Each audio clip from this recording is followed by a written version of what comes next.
শেখ হাসিনা যখন ছাত্রদের উদ্দেশ্যে ভাষণ দিচ্ছিলেন, সে সময় ধানমন্ডির ৩২ নম্বরে চলছিল লঙ্কা কাণ্ড। শেখ হাসিনা ভাষণের আগেই ছাত্র জনতা জড়ো হয়েছে সেখানে, এবং ছাত্র জনতাকে সংগঠিত করার ক্ষেত্রে দেশে এবং বিদেশে বিভিন্ন জন আহ্বান জানিয়েছেন, ব্লগাররা আহ্বান জানিয়েছেন, তরুণ ছাত্র নেতারা আহ্বান জানিয়েছেন এবং তারা প্রতিবাদ করেছেন। প্রতিবাদদের একটি অংশে তারা প্রথমে গেট ভাঙে, ভেতরে ঢোকে, ভাঙচুর করে, পরে তৃতীয় তলায় তারা আগুন দেয়। পুলিশ নিরাপত্তার দায়িত্বে ছিল, কিন্তু পরে সেনাবাহিনী এসে বাধা দেওয়ার চেষ্টা করে, কিন্তু শত শত ছাত্র জনতার ভিড়ে শেষ পর্যন্ত সেই বাধা আর টিকতে পারেনি এবং শেষ পর্যন্ত বাড়িটি গুড়িয়ে দেওয়া হয় এবং এক প্রকার মাটির সাথে মেশানোর কাজ এখনো পর্যন্ত চলছে। তো শেখ হাসিনা যখন রাত ৯টায় ভাষণ দেন, ঠিক সেই সময় এই ঘটনা যে ঘটেছে তিনি সেটি বুঝতে পেরেছেন, দেখেছেন, এবং এই বাড়ির স্মৃতিচারণ করতে করতে তিনি এক পর্যায়ে এই বাড়িটি যে ভেঙে ফেলা হচ্ছে, গুড়িয়ে ফেলা হচ্ছে, তিনি আবেগে ফুপিয়ে ওঠেন, কেঁদে ফেলেন। তেমনটাই রিপোর্ট করেছে আনন্দবাজার পত্রিকা, ভারতীয় গণমাধ্যম। শিরোনামটা হচ্ছে, মুজিবের ধানমন্ডির বাড়িতে পাকিস্তানি হানাদাররাও এইভাবে আগুন ধরায়নি, মনে করিয়ে দিলেন শেখ হাসিনা। কি বলা হচ্ছে? আওয়ামী লীগ সরকারের পতনের ৬ মাসের মাথায় বাংলাদেশের অন্তর্বর্তী সরকারের বিরুদ্ধে ফের মুখ খুলেছেন সে দেশের প্রাক্তন প্রধানমন্ত্রী শেখ হাসিনা। মানুষের ক্ষোভ ছিল, শেখ হাসিনা দিল্লিতে বসে কেন ভাষণ দিচ্ছেন, বক্তব্য দিচ্ছেন, তিনি কেন ক্ষমা চাচ্ছেন না, তিনি কেন অনুশোচনা করছেন না, তার বদলে তিনি এই অভ্যুত্থানকে চক্রান্ত ষড়যন্ত্রের অংশ বলছেন। বাংলাদেশের ছাত্র সমাজের উদ্দেশ্যে 52 মিনিটের অডিও বার্তায় উঠে এলো বাংলাদেশবাসীর বিরুদ্ধে চক্রান্তের অভিযোগ।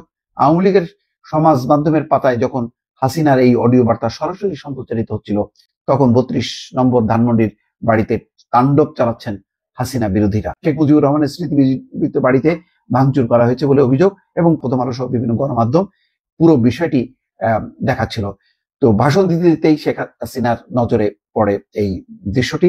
তখন তিনি ৩২ নম্বর নিয়েও বক্তব্য দেন। হাসিনা তখন বলছেন, ধানমন্ডির ৩২ নম্বর বাড়ি থেকে জাতির পিতা স্বাধীনতার ঘোষণা দিয়েছিলেন। এই ঘটনার পর পাকিস্তানি হানাদার বাহিনী তাকে গ্রেপ্তার করে নিয়ে গিয়েছিল। তখনও এই বাড়িটি তারা লুটপাট করেছিল, কিন্তু আগুন দিয়ে পোড়ায়নি, ভাঙেনি।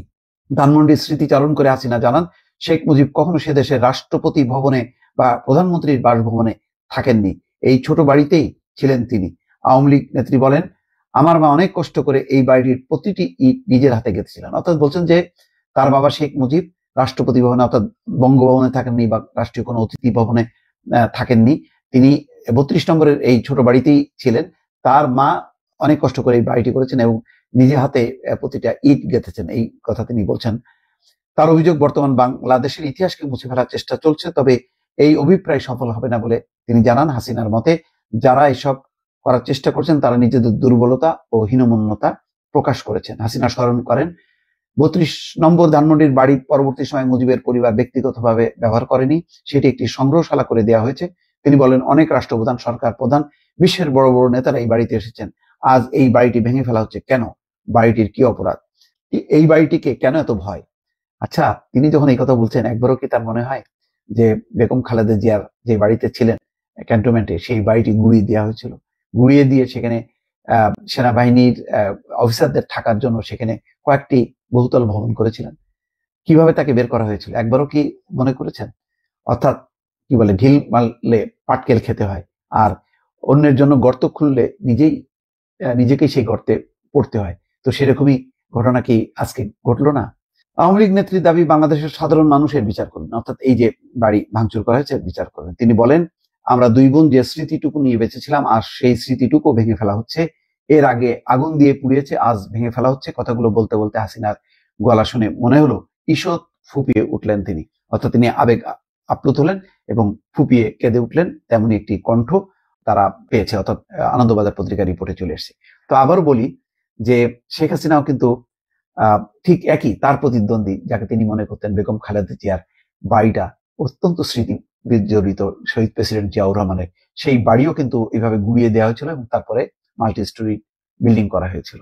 তা আজকে হয়তো ইতিহাস এমনই নির্মম, এমনই গোলাকার যে ঘুরতে ঘুরতে আজকে তার নিজের বাড়ির উপরে এসে পড়ছে। দর্শক, ভালো থাকবেন, আল্লাহ হাফেজ।